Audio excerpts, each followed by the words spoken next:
One northwest Arkansas city will no longer be able to ban restaurants from using styrofoam and plastic after the governor signed a bill today preventing ordinances like that from happening. 5 News reporter Catherine Gilker tells us what it means for Fayetteville restaurants. The newly signed law doesn't let cities and counties regulate what bags and containers restaurants and grocery stores use. This includes the city of Fayetteville's ban on styrofoam. Styrofoam is always the cheapest at a sale point, even though the true costs of styrofoam for everybody are much, much higher because it is such a waste problem and a litter problem. The city of Fayetteville ordinance banning styrofoam went into effect last July, even though it was passed by City Council in November of 2019.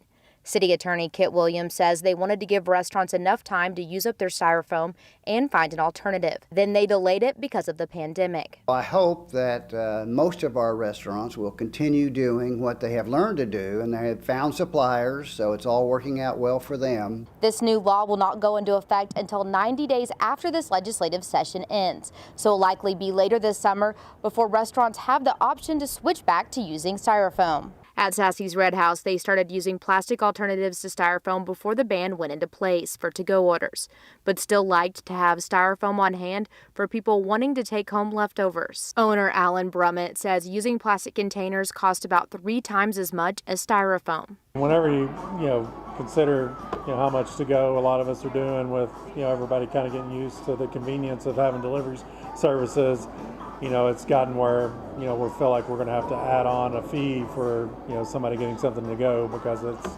gotten so expensive. Brummett says he has mixed feelings about what he will do once the styrofoam ban ordinance is no more. I want to do what's right or what's best for the environment, obviously, but just for some instances it would be nice to have the styrofoam. I think a lot of people were already choosing something different than styrofoam. In Fayetteville, covering news where you live, Catherine Gilker, 5 News. This new law will also make the Fayetteville ordinance that would have charged a fee for single-use plastic bags null and void, although the ordinance never did go into effect.